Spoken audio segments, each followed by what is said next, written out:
Good evening, friends, and welcome to the official channel of VS Strategic Business Consulting.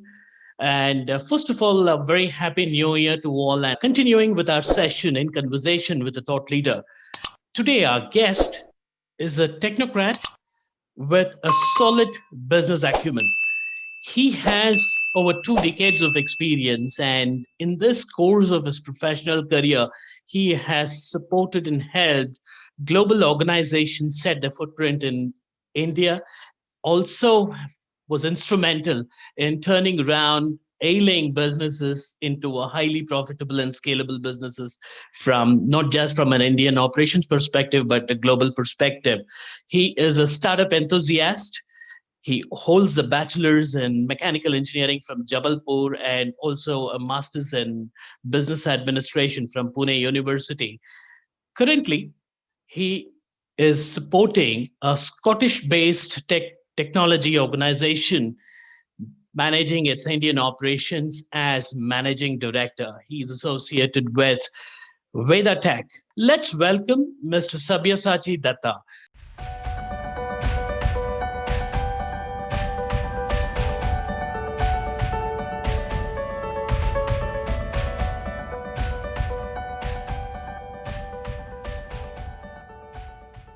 Sabyasachi. Thank you. Thank you. Thanks a lot for accepting my invite and Happy New Year to you. Happy New Year to you as well as to all the people who are watching this live or the recorded version later on across the globe. Happy New Year to all of them. Fantastic. Okay, to start with the session, Sabyasachi, right now, I would request you to actually give a brief intro about you. Also, mention, how is that a mechanical engineer, right, moved into a packaging based organization, logistic based organization, and then became a technocrat and then was instrumental in building certain ailing businesses into a profitable organization. How did you know see this journey, and how did you actually traverse through this entire path? Explain your journey. If you could brief this journey, I think it could be an extremely inspiring as well as an important thing for the viewers. Oh, thanks a lot, Venkatesh. That was so nice of you. Truly honored. Good morning, good afternoon, good evening, wherever the people are watching from. Before I proceed, Venkatesh, answering your question, let me put up a small caveat or a disclaimer. I wish to state whatever I'm going to talk about during this session is going to be strictly my personal views and not that of any previous or current employer. Okay, having said that, let me take your question immediately. I'm a Bengali, born in West Bengal, educated, as you rightly said, in Jabalpur. It's a government engineering college. I did my mechanical engineering from there. Thereafter, I did my MBA. The first job that I got was from the campus. I started my career, as you rightly said, from a packaging company, and the career that I chose, in fact, can't be said as chosen career, but a selected career. I would say I was absolutely raw and fresh, and the companies that came to my campus, there were quite a few options, and I selected the one that I found the best at that moment. So it wasn't kind of a study or detailed research has gone behind that to select a company, but I chose the one that appeared the best. And having said that, I would also say it suited the person that I am. I am a mechanical engineer, and I felt a manufacturing environment will help me to cut my teeth and understand the tricks of the trade, so to say, what goes on in a manufacturing setup. Because the knowledge that you get from campus through your books, uh, as I later explored and I later understood, is vastly different than what happens in real life. So that's how I started my career. I've changed multiple industries.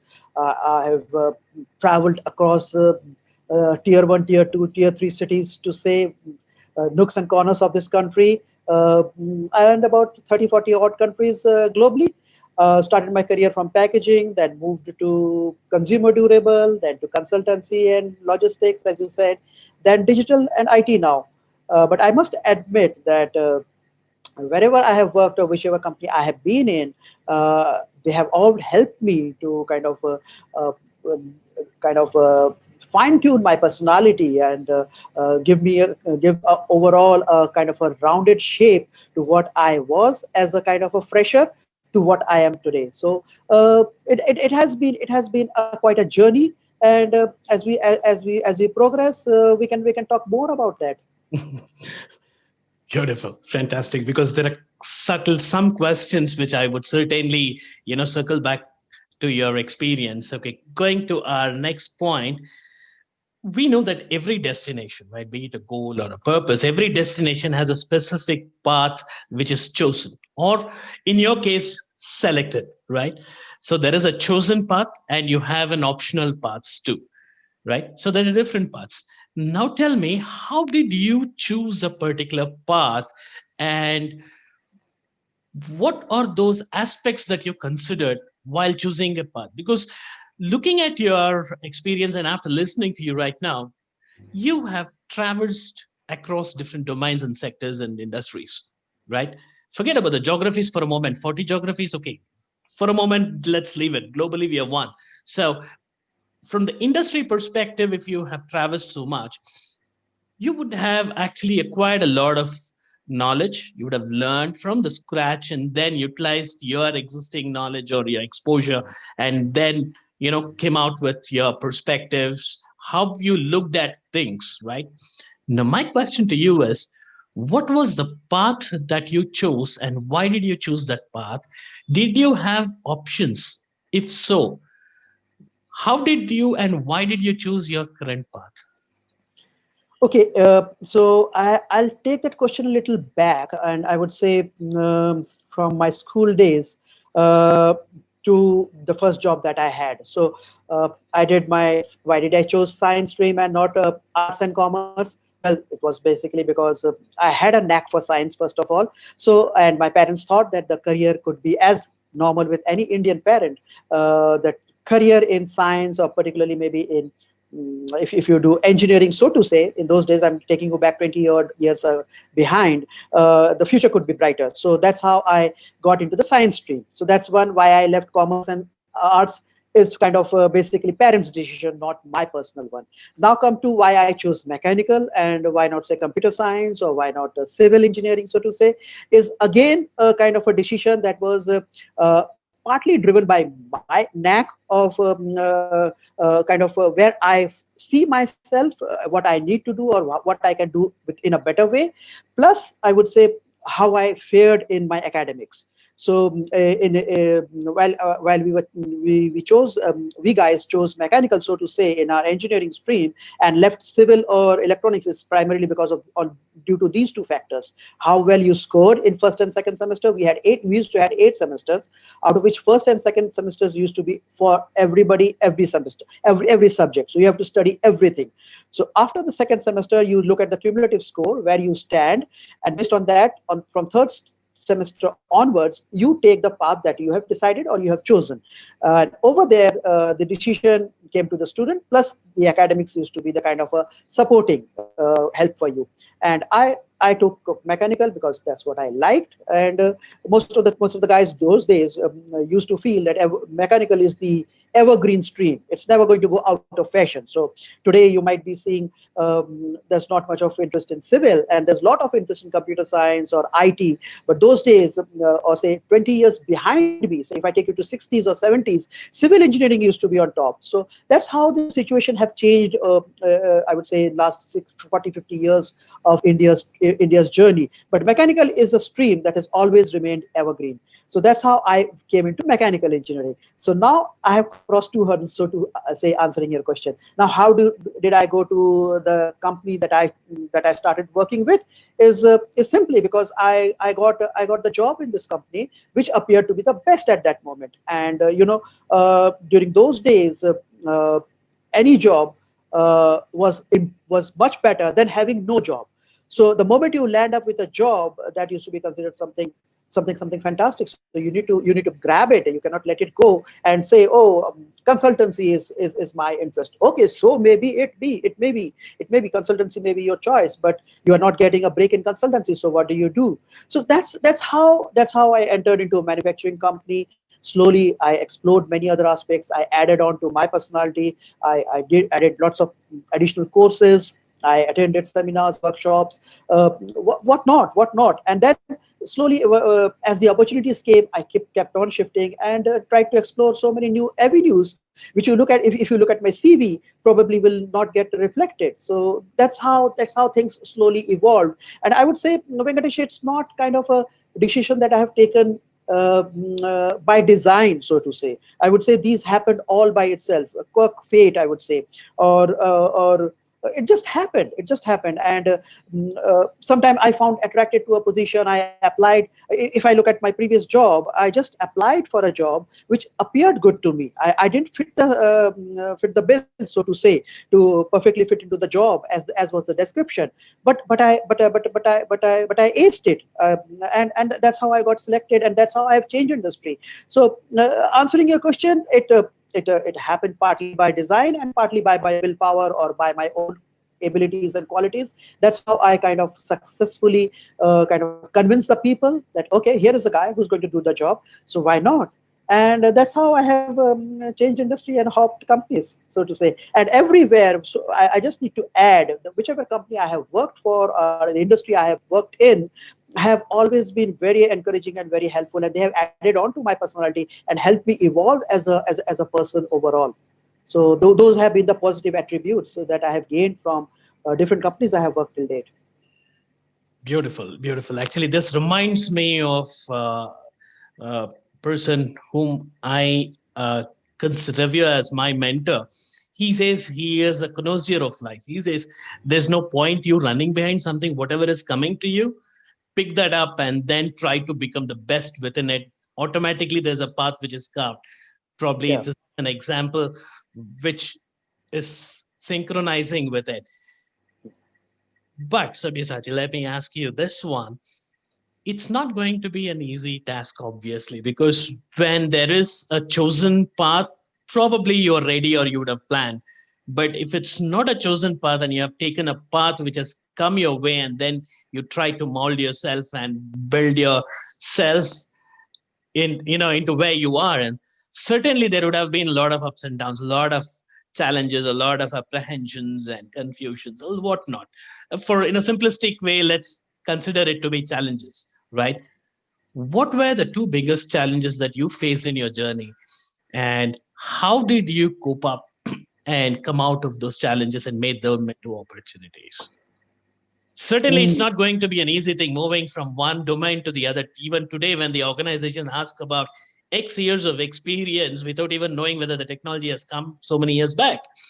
So right. how were you successful or made your way moving into multiple industries and ace them? What were the two major challenges and how did you cope up with Okay. I would say, Venkatesh, first was and has been till date, I would say, and probably it's going to stay with me forever, is not to fall for temptation. So I resist and kind of stay away from monetary kind of attraction, or people who try to lure you into a kind of an assignment which you probably think is not going to be too exciting. So it? uh, there has always been an attraction or kind of a feeling, inherent feeling, I would say, for me to not get tempted anyway, to move to a competitor and do the same thing that you're doing in company X currently, and probably move to company Y and do the same thing just to earn a few lakhs more.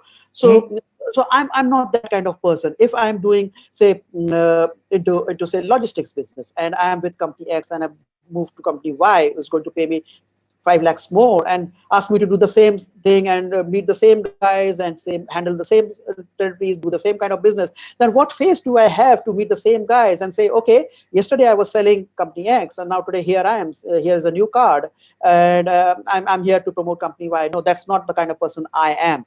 And probably it may also be because of the impression that gets created across the table the moment they see you. Okay, till yesterday you were there, today you are here, and maybe tomorrow you move to company Z. Then so X, Y, Z. The alphabets make fall short if you are going to hop within the same industry. So that's one. I would say I have always stayed away from lure to move within the same industry. I have never jumped within the industry. I have always changed industry. So that's one. Second, I would say, Venkatesh, is that I believe there comes a time in your career where you notice you are not growing anymore. So there comes a kind of a stagnation, and people, coaches like you, often refer to it as a kind of a career plateau. So years are passing by, and you are not growing. So the graph is almost like a stagnant flat curve you are noticing about your personal growth, and that's where this career plateau makes you think, where are you heading now?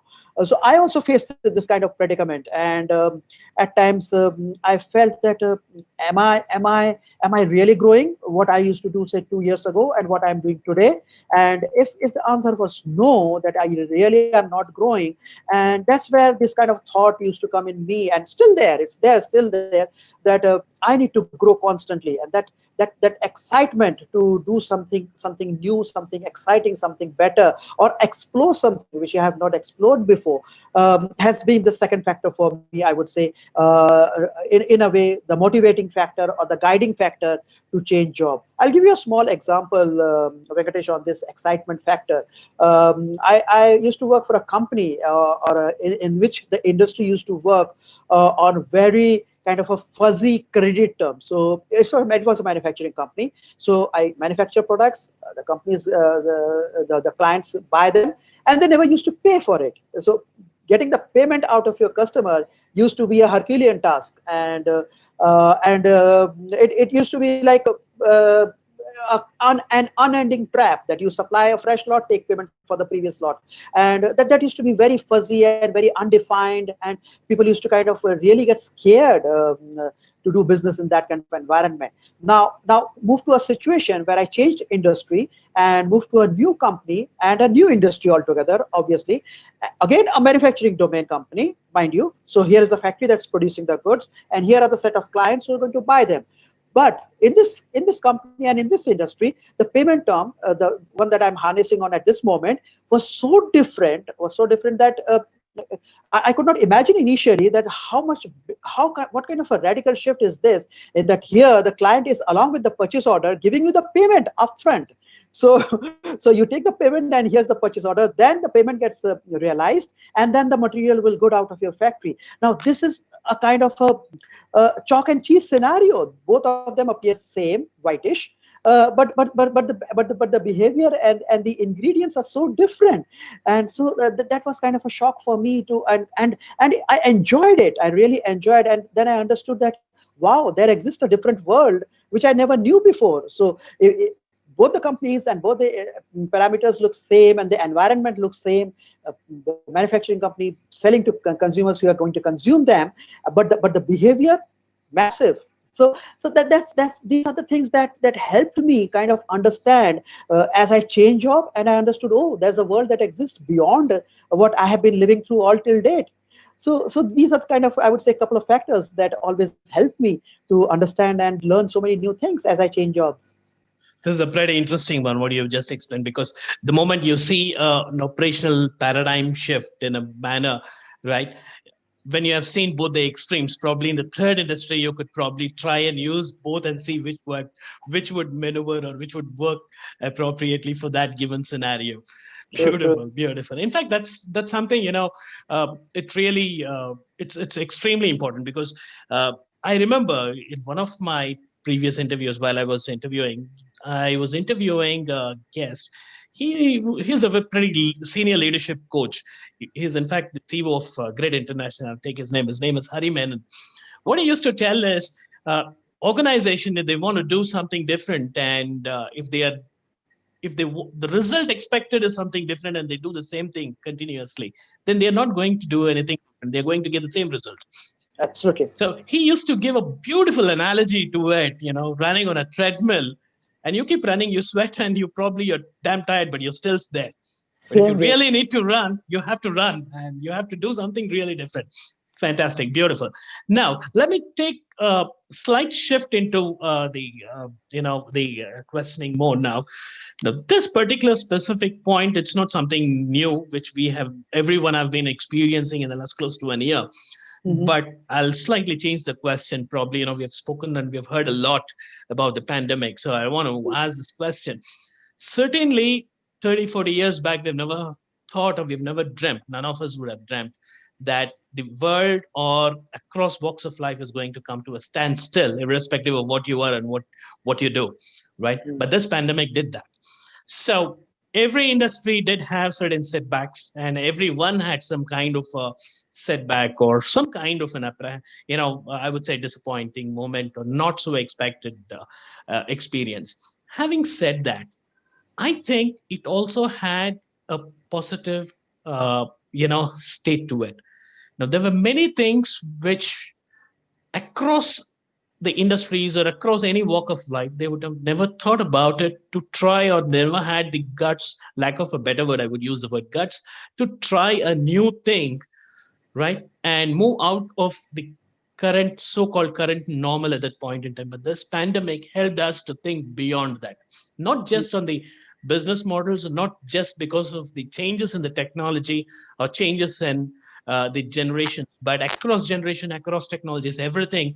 I think there was some kind of a shift. So there was some positive side to it. Now, as you have worked in multiple industry, you would have certainly seen a lot of things. Now, as a technocrat and as a leader, if I have to ask you, what what is that positive thing that you have probably noticed because of this pandemic, and how do you see that?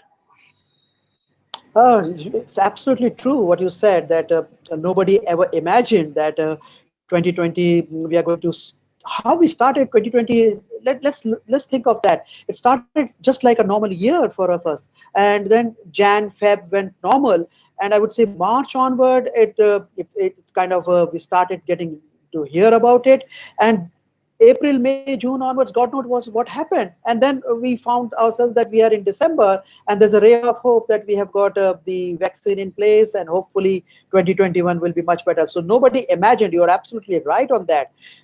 Having said that, I would say I have studied these 7, 8 months in kind of great depth. I would say I studied in detail and tried to find out as many positives as possible. And I'll try to narrate about 3, 4 different positives that I feel has emerged out of this COVID situation. First, I would say is the adaptability, how we adapted. You talked about the new normal, and what I would say, we never thought of that how the situation is going to be once the lockdown, complete lockdown, so to say, was effected, and then how quickly we adapted, and how we kept the show running, so to say, despite all, everywhere everything was kind of a shut down, standstill, and yet we kind of continued to deliver the things as best as possible. There was no travel, no physical meetings possible, lifestyles changed, so to say, routines went haywire. But yet if you kind of turn the clock a little bit, say 6, 7 months, yet somehow things went as best as possible, as best you can imagine. So that's what I would say. The first positive that came out of this COVID situation was how we humans across the globe adapted. That adaptability kind of came staring at you, and everybody kind of pulled up their socks, and they felt that yes, this is the time to adapt, otherwise you'll perish. So that's the first positive that I saw out of this COVID situation. Second, I would say, is the technical innovations that we humans, people across the globe, tried to do and brought into the kind of everyday life, so that the boredom within the four walls will not kill your spirit, so to say. So there have been multiple, I would say, innovations, different simple hacks and ideas came up, and those were kind of so innovative, and they really, at times they really kind of startled you that wow, we never thought it like this before, and I don't know, we could have never seen them before. Had this COVID not been there, we could have continued with the normal life, and we would have never imagined so many new things can help us and help us do better. Education is one, I would say. Look at the way we are imparting education, and we impart it. The exams we are conducting, the things are going little, maybe things are a little delayed, but at least things are going. They're still moving. The admissions, the college, school, they're still doing. Kids are still studying. So I would say people used to say that necessity is the mother of invention, and here we saw those things are happening right in front of our eyes just because of the COVID situation. So that's another, I would say, second point that I could think of. Third positive I could talk about is how we reconnected with people. We kind of lost touch with people. We never thought of the importance of staying connected to people, and how important the human relations and the value are, and why networking and contacting, and or to, so to say, just to stay connected with your old friends, relatives, was so important. We kind of started ignoring them. Now, once that COVID hit us badly, and with no medication, no vaccine anywhere to see, you never know. It might be a call for you tomorrow. So who knows? So that was the darker side of life. And then you thought of the urge, or the need to kind of get reconnected and check who is doing how well you are placed. So that's another aspect, I would say, Venkatesh, that came up very well, and in a positive way. This is a very positive aspect, that we started ignoring the human value, which has now taken a kind of a front step again. And lastly, I would say one important thought that has come up is to live and to sustain. We need to collaborate. The collaboration has taken a giant leap, I would say. So people are now sharing resources, extending helping hand. The moment you see somebody is struggling, I'm not particularly focusing on business. It may be any walk of life. I'll just give you, talking of business, I'll just give you a couple of examples. A Japanese company, Takeda, kind of shook hands with Microsoft. Now, these are kind of unimaginable kind of a permutation you can think of, had there been no COVID. And these two companies tied up just for some kind of a plasma medication that they were thinking of, and they kind of helped each other. Another example that I can think of is in Germany, McDonald's kind of helped Aldi. It's a grocery chain, and this got highlighted very well in most of the journals and media published it and highlighted it very well. And they started calling it talent exchange. Now, Aldi is a grocery chain that was in dire need of manpower. I mean, smart manpower who could handle the chain, because there was certain urge and certain need that came up, that Aldi was facing, and they was short of qualified manpower. And McDonald, on the other hand, had to shut down. I would say all of a sudden, and there were people who were facing redundancy. So these people, in a way, McDonald's handed over or tied up with Aldi, and they started working in Aldi, and that's how these two companies helped each other. So people got job. McDonald didn't have to give pink slips, so to say. Aldi got qualified manpower in quick time, and they could help, and they could come out of the situation very well. And now, once the things start to kind of come back to old normalcy, as I said, then the guys could either stay back with LD or come back to McDonald as they wish. So this is another example of how well we collaborated during this COVID situation. And these are all innovations we could have never thought of had there been no COVID before. I completely agree on this because we used to talk about collaboration a lot, more from a phrase or probably a word, but the intrinsic meaning of it and how it actually impacts in a much positive and a scalable manner was something which was visualized and witnessed during the COVID. And it's because of COVID that we were able to do that.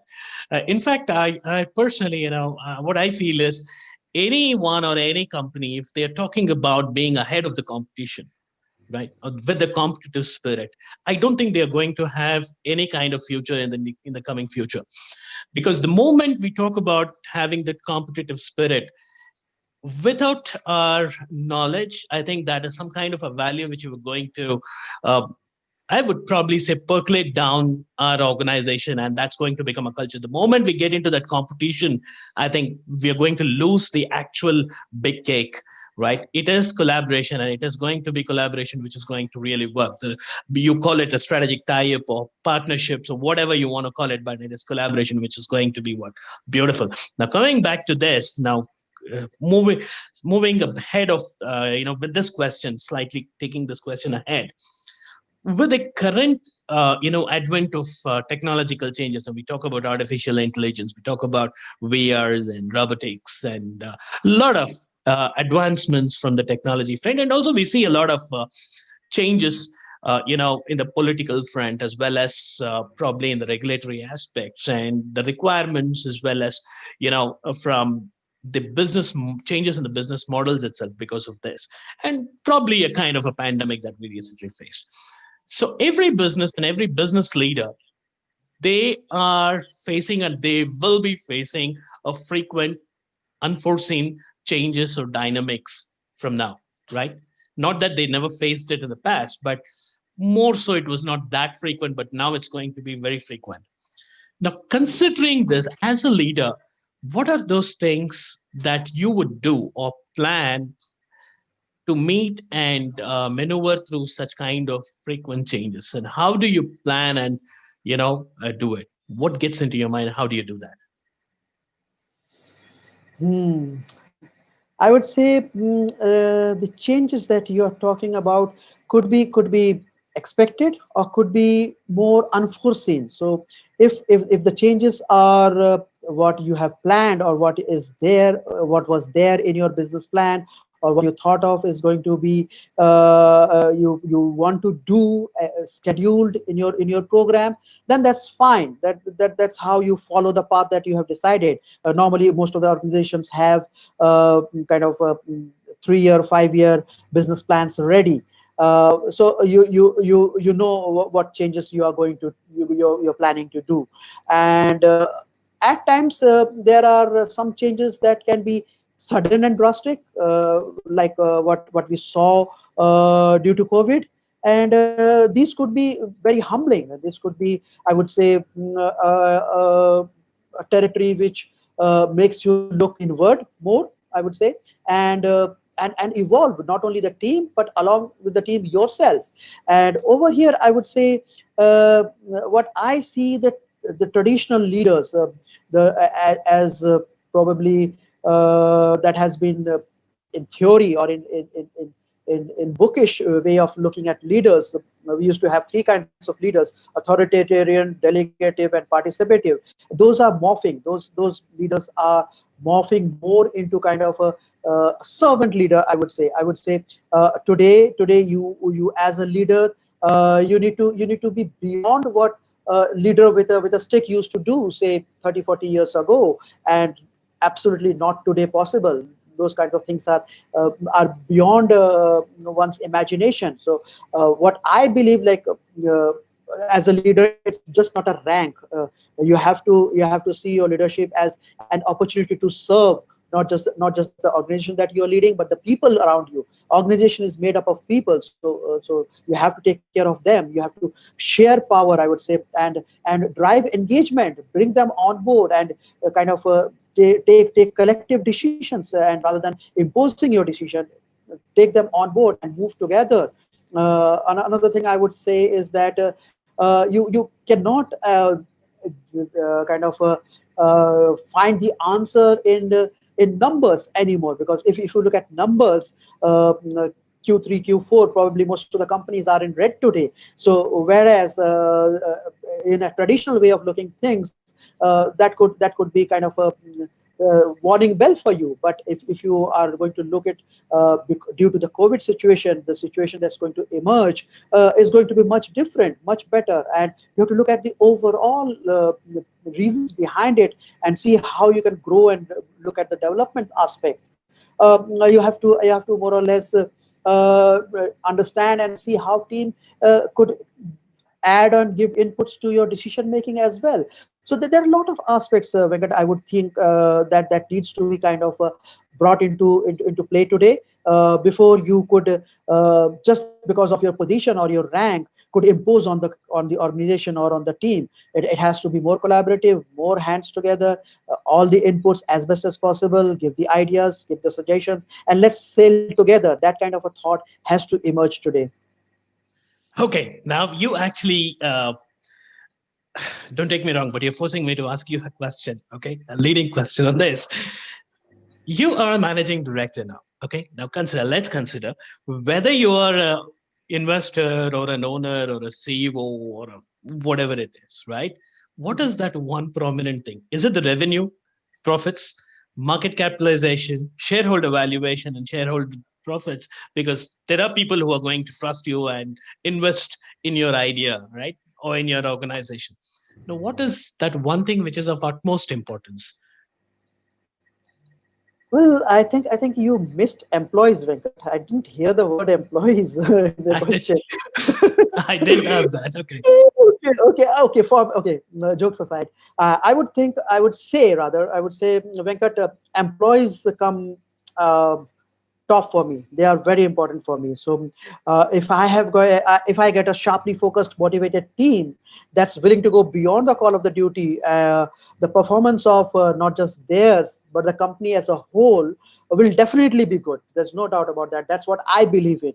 And if my company with the team around me is performing well beyond what is expected of their KRAs, then I believe the revenue and the profit and all those things that you're talking about will go north. And obviously, if I'm a public limited company, the shareholder value is going to get enhanced automatically. So if I do reverse engineering and take a step back to everything that's going to happen or it's happening, I come back Mhm. to where I started from, is that for me employees are more important, the most important, I would say. And leaders should be kind of the one who's going to just kind of help things evolve and take this beyond. Instead of guiding them, or instead of dictating to them, I should be more of a kind of a guide and help them give their best as possible to the organization and for themselves. And over here, I would just like to quote. As I recall, a famous quote by Sir Richard Branson, and if I recall correctly, he said that clients do not come first, employees come first. And if you take care of your employees, they will take care of the clients. So just to impress on the point that I believe in, that's my absolutely my personal thought, Venkatesh. This is what I believe in. Everything will be in place, will be taken care of, if I could take care of my employees as human beings. They are all humans first, and then the relationship will emerge and evolve slowly as we traverse. That's what I believe in, Venkatesh. I don't know how to really appreciate, because considering the answer to this question and the previous question, it was very, very, very impressive and pretty logical answer that you said, and I completely agree with what Richard Brosnan said. But and I'll tell you, there's a reality to it. Today, if you typically, I'm sure you would have gone through the news in India. If you typically look at Tata Sons, have actually Yep. become the highest or the biggest organization, even beyond the government organizations were publicly listed. So it clearly talks about the importance of culture and values and how you take care of your employees, right? So it's a clear point that you have actually substantiated. Fantastic. Now, taking that question a bit further, right? A bit further, because you spoke about your employees, you spoke about the things. Now, we clearly understand, for running any business or any business operations, talent is one important thing. I'm not talking about headcount, or I'm not talking about an individual employee, but as a talent, right? It's pretty important. We're just suiting to it. What is your strategy in building the talent? Do you believe in building the talent or buying the talent? Bonding or buying? Hmm. Uh, Over years, Venkatesh, what I have learned, or I have uh, kind of understood, is I believe in a mix of both. It's a kind of a horses for courses, as they say. So many times you notice that your in-house talent's not enough, and that's when you need to look at external sources. And Mm-hmm. I strongly, if you ask me personally, I strongly stress on this point that we need to look first in-house. I strongly believe in promoting and encouraging talent from within. But if you notice there's a visible shortage, or there's a visible gap, and you face urgency, then there's no way out than to buy, or rather bring in talent from outside, as you asked in this question. So I would say I believe in a mix of both. but the priority is to in-house talent first. But if there's a shortage, I'll give you an example. If there's a shortage, then I'll look for some kind of resources outside. I'll give you an example. There are quite a few companies who are into apps and apps development in the industry in which I am currently in. And there are basically two versions, basically Android versus iOS. Hmm. Now, if you are focusing, or if your company's strength lies more in Android, and then there's a sudden need for a kind of a iOS developer or iOS business, probably you're going to get, and you're falling short of talent, then what do you do? Obviously, you have to convince your team that, look, we guys are not good enough in Android, and we need to get some external sources or external talent to bring in from outside, maybe on hire, or maybe on contract, or maybe just to wait through this sudden need. We need to get in guys from outside. And believe me, Venkatesh, if such is a scenario, people will not, there won't be any kind of a negative or ill will, and the people will not take it negatively, and they'll appreciate. Yes, that's the reason why we are hiring or bringing in talent from outside. I'll give you another example. You talked about Tata Motors. I'm not going to take name, but right now there's a lot of stress on electric vehicles, Hmm. and I believe not many companies have expertise and talent in electric vehicles. And there's a global kind of a, right now, very high demand and shortage of talent to kind of teach you or kind of guide you how to do or how to make electric vehicles. I'm talking in a very kind of a non-jargon language, in a very crude way. So what do you do? How do you come out of this situation? Obviously, you are going to poach and bring in talent from outside. And believe me, if such is the scenario, no organization will face any kind of a negative wave within the organization if they could explain it properly. And that's how I have seen, and that's what I have experienced. You need to be as transparent as possible, and let the situation be explained properly, that this is the reason and this is the demand for which I am bringing in talent. But coming back to your question, at the end, I would still believe, and I still say, my primary focus or my priority is to promote the in-house talent first. And if there is a shortage, then I'll bring in talent from outside. As I said, horses for courses, as they say. Okay. Let me take the lenience of probably taking it a bit further, right? Hope you don't mind on that, right? Say, we spoke about collaboration, right? Just, Right. just probably a few minutes back. In that current scenario where you have explained, what is the possibility or what could be the chances if we try to collaborate in the same example that you said? If an organization is pretty strong in Android and they have got a requirement on iOS, probably from their long lasting client, but they will have a competitor who's probably an expert in iOS. So, is there a possibility where they could collaborate instead of looking at a competitive spirit and exchange the talent the way McDonald's and probably this it did? Is there such kind of a possibility? Because there Uh, again, the collaboration builds in, it builds the relationship, and there is a unique way of working on that. So, how do you think about that model? it's possible. It's very much possible, but it depends on which market you are in, Venkatesh. I don't expect this kind of situation to evolve in near future in India, at least. There's still this kind of a sense of secrecy or a kind of a competitiveness that prevails within the industry and amongst players too. So I won't foresee even not kind of ignoring the size, a big player kind of taking help of a small player to come out of a tricky situation. No, I don't foresee that happening in Indian context, at least. But I don't know. I don't have a kind of a crystal ball in front of me to kind of imagine how things will evolve tomorrow. But you never know if this kind of situation could happen, could evolve in days to come, for sure. But in near future, Venkatesh, if you ask me my personal opinion, I don't foresee it happening, at least in the few industry where there's heavy kind of a serious competition prevailing. But in the industry which is in kind of a doldrums, say hospitality or travel industry, which I'm not part of. But what I could understand, there could be possibility of collaboration, just so that to help each other out, come out of this tricky situation that you talked about. That could emerge, that could happen in those kind of industries. But if you ask me of the industry that I am currently in, or the little knowledge that I have had in my previous companies, I don't foresee that's happening in a near future in India, at least. Maybe once it starts taking shape in the Western world, things could percolate down to India as well, like the collaboration you're talking about. But something innovative happening in India, uh, don't get me wrong. Personally, I don't feel it's happening in India. It's going to happen. Okay, because I see that as a huge possibility. However, let's get to the next point, because otherwise we'll be shifting the focus. But nice to hear your point. You know, there is a possibility, as but you don't see that in few industries. Perfect.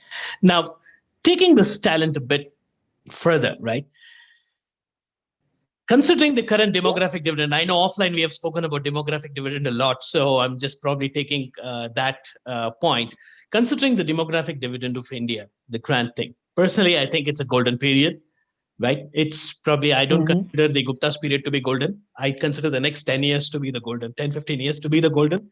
So don't take me wrong, I'm not negating the history, but I think it's more about the future, and next 10, 15 years is going to be a golden period as for me.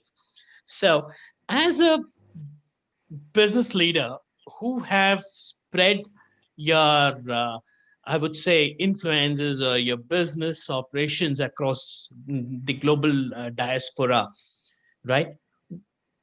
What is that you see, or in is this the time for India to probably, consider growing into a global leadership position in the business diaspora, considering both economy as well as the business operations?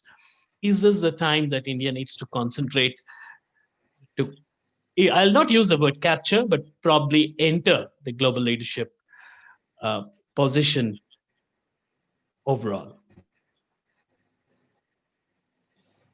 Well, that's an aspiration for everybody, even me. I would love to see we becoming a permanent member of UN. Why not? We have been aspiring for so long. We have become we have got just a couple of years now as a new member of UNSC. So we have got 2 years there. But why not a permanent member? Sure. We have got huge talent base. There's a massive people. There's a huge lot of people who can talk good English, fluent English. That's a kind of a business prerogative which is becoming kind of a buzzword for us to kind of explore and enter into. You name the country and we are there. So why not? These are going to help us out in days to come. Having said that, Venkatesh, I still believe that there's a lot of gap, I would say, in the guys that we are churning out of our colleges, and what the industry is demanding. So that we need to take care of. We also need to understand this demographic dividend that you're talking about. The cream will get absorbed come what may. COVID, no COVID, there's no issue of looking for good, decent jobs for the guys who are the best of the lot. But what about those guys who are not so good? So what I could understand is that there's about 12 crore people we are adding every year to our workforce. Now that's a huge number. So we need to think of giving them proper, decent, formal sector jobs as best as possible. I don't believe everybody will get job for that matter in the formal sector. So that's where the Skill India initiative of the government of India that's being in force for now quite some years now is going to play a huge role. I also believe in Venkatesh. There's a new term that has come into play. It is called as blue collar. So we have Mhm. heard about the blue collar, we have heard about the white collar, and there's a new term that has been coined by former IBM CEO Virginia Rometty, and she coined this term, which is called as new collar. So new collar workers don't have the 4 year degree that you have in hand. Often we see in India, and then you don't have a good job. So you have the degree, but you are not kind of employable. So what do you do with those kind of guys? Those degrees are of don't carry much of weightage, don't carry much of importance. So what she said is that you need to look at those kind of guys more of uh, that's been demand within the industry. Different industries are looking for. I'll just give you an example. You look at the healthcare sector. There are a lot of demand for MRI operators, dental machine operators, pathology lab assistants, paramedical staff. These are much in demand, and this is a healthcare is a booming sector. So there's a lot of jobs over there, and you don't need a mechanical engineer or a civil engineer for that.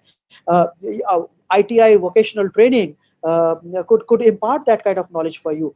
And moment you do that, you are employable. You could see a ready job waiting for you instead of doing a mechanical engineering or a civil engineering 4-year degree course and then looking for a job. So that's where the gap is. So why not shun this and look for opportunities there? So this is what the new collar opportunities she's talking about, and that's what I believe we could surely look into. Mind you, one important factor I just recently read, and this is CMI data I'm quoting. In December, we touched again a pretty high unemployment percentage. That's about 9.06% was the December figure. November was 6.51. So between this November and December last year, the unemployment percentage rose up. This is much better than what happened after immediate lockdown in April, when the unemployment percentage in India touched almost about 23%, and there was a kind of a huge furor because of that. But that has come down. But definitely, I believe, talking about the thought of yours, I agree. We have got a decent demographic dividend, so to explore and so to kind of reap advantage out of it. But we also cannot and should not ignore the other factors which could kind of uh, cause some kind of upheavals within the society. But what the kind of person I am, I strongly believe in the positive aspect of life. So I believe if we could take care of the small factors here and there a little bit, the future is obviously very bright for India. I agree with you. The future looks very bright, but we have to be kind of aware of where are we standing today, and what could go wrong if we don't take care of minor aspects here and there. So that those things I need to stress on, and I believe we need to focus on more seriously if we are going to look into next decade as Indian decade. I strongly believe, and I know probably I might sound a bit super optimistic here. I trust that it is going to be that way. The next 10, 15 years, it's going to be really good. Yes, there are going to be a lot of challenges, a lot of things, and a lot of, I would say, more than apprehensions, I would say a lot of things that we need to probably build from various facets. But I think it's an opportunity and we need to do it. Fantastic. Okay, taking it a bit further, right? As we are close to the time, so for the benefit Mhm, of time, what I would mhm, do is we know that currently the Generation Z have started their professional career. Right? They just started. They just probably 1 year, 2 years. They just started. right, right. And we have millennials working. I'm using a typical HR jargon right now, a business jargon, but I think it makes some sense here. Uh, Normally, I'm not a guy who uses jargon, but it makes some sense here. That's why I wanted to use this. So, Generation Z and millennials, they might dominate in every walks of life in the next 6 years, 5, 6 years. You would see a lot of, your business diaspora or any walks of life. You would see them, be it on the leading side or at the consuming side or at the manufacturing side, producing side, or probably completely transforming or making a complete shift. These kids, they have a different broad knowledge and skill sets and the talent, and their thought process is completely different. So whether we agree or not, whether we want it or not, this is reality that they are going to be the future leaders in every walks of life, right? Now, as a seasoned leader, what would your advice and suggestion be for upcoming future leaders? And majorly, mind you, these kids, they believe, and they believe in the societal and social development. They believe in their self along with the social commitment, and they want to grow and uplift in a collaborative manner, and that's their thing. There is a report which has been submitted and which is recently published. Mhm. So what would your advice or suggestion be for the future leaders? Um, can we make it a plural? I would say I've got quite a few advices. Go ahead. Yeah. Okay, because giving one advice could not kind of justify the thought that I have in my mind right now. So I would like to say quite a few bits to the younger generation that's going to be leading the country and the world tomorrow. Number one, I would say, is have passion, passion in whatever you do, and that could come naturally out because you cannot fake passion, as they say. So whatever vocation you are in, uh, try to do justice to that, and work with passion. That passion should be reflected in the results that automatically will come out of it. So if you are doing something with in a half-hearted manner, it's not going to yield results. So have passion. That's one. Second, I would say, is never compromise on integrity. Mm-hmm. Uh, there could be a lot of temptation, as I talked about previously some time ago. I have come across, and so maybe others as well. So don't compromise on integrity. Make a set of values that you're going to adhere to, come what may. And if somebody says there's a shortcut to success, don't believe him. It's all fake. There's no shortcut to success. So that's point number two. I'll also like to say is that don't run after money. Money is not everything, because as they say, there's something in life which money can never buy. So don't run after money. Money will come automatically. So it should be the other way around. Make a name for yourself, or make yourself so good that money will chase you instead of you chasing money. Um, Another point that I love talking to younger generation is uh, don't compare yourself with others. Run your own race. So you are unique by yourself. Don't forget that. So you can have multiple icons to kind of borrow nuggets from, but don't copy somebody. Never try to copy someone that he has done this. I'll also do the same. Maybe it could yield result momentarily, but it's not going to kind of always result in success for you. So don't copy, run your own race. I'll just give you an example. Talking about running your own race, Barack Obama became president when he was 47 years and some 169 odd days old as the 44th president. And the next president who succeeded him, Donald Trump, was 70 years old when he took charge. And now the next president, Joe Biden, is going to be 78 years old. So if you are going to run the race that I want to become president, now I don't know where Barack Obama and Donald Trump and Joe Biden would have been, say 20 years ago. Nobody would have imagined that Barack Obama has been president twice and now he's leading a retired life, whereas Joe Biden is just going to get inaugurated in 20 days time from here. So run your own race. That's the point I'm going to stress on. And the last point that I'm going to talk about, it's almost time, is be grateful always and never lose humility. That's going to be such an important factor. I think younger generation needs to imbibe is be grateful. Be grateful for everything that you have, and whatever whoever whatever does to you, be grateful always and never to lose humility. The arrogance, the brashness can stay here for maybe momentarily, but it's not going to help you if you burn bridges. So never to lose humility. Be humble and stay grateful. That's it. Fantastic, fantastic. Thanks a lot, Sabyasachi. It's time, and it was wonderful speaking to you and listening to some subtle, very. I would not use the word important. I would say they're critical points which you've shared, and I'm sure it's going to be of great help.